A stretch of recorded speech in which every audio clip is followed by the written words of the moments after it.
Today, let's talk about an unintentional danger. Reading to you today from Numbers chapter 15, verses 27 and 28, where we read this.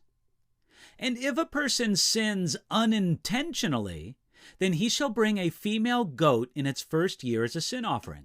So the priest shall make atonement for the person who sins unintentionally when he sins unintentionally before the Lord to make atonement for him, and it shall be forgiven him. It's an old saying, the road to hell is paved with good intentions, but it's a saying often ignored in modern thinking. Today, we tend to excuse all sorts of things if there might be a good intention behind such evil or sinful actions. But the Bible speaks of sins that are unintentionally committed. Many today live as though if it is unintentional, it can't be sin. But many of the worst sins are committed with good intentions. Intentions don't matter when the result is sin, and we can sin in terrible and stupid ways even when we don't intend to. Especially in the 20th century, those dedicated to honorable causes have committed all sorts of terrible atrocities. Communism sought to establish a fair economy, and it became the instrument of the genocide of tens of millions of people. Nazism intended to rebuild war-torn Germany and lift national pride, and it ended in the deaths of millions. Just because we have good intentions doesn't mean that we haven't sinned, and perhaps sinned terribly. In the church, there is many a gossip, many a talebearer, many a divisive person who will claim to have good intentions.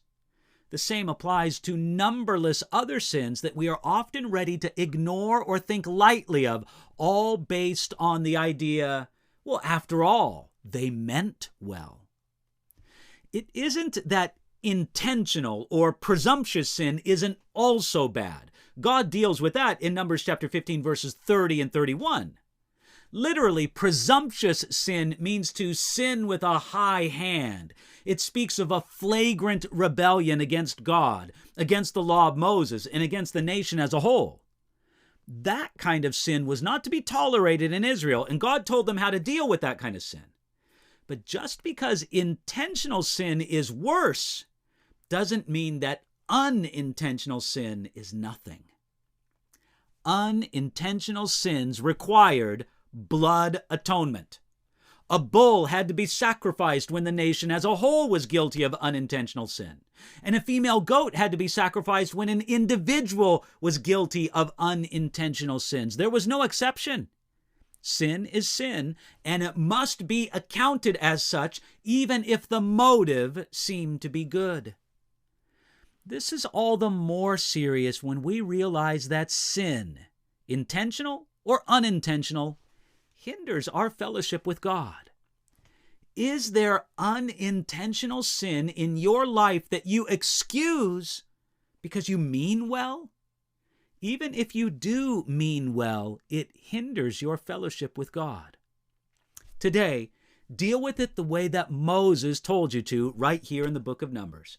Confess your sin, cover it with the atoning blood, and we mean the atoning blood of Jesus on the cross, and do whatever you must do to stay close to Jesus and to stay away from your sin, intentional or unintentional.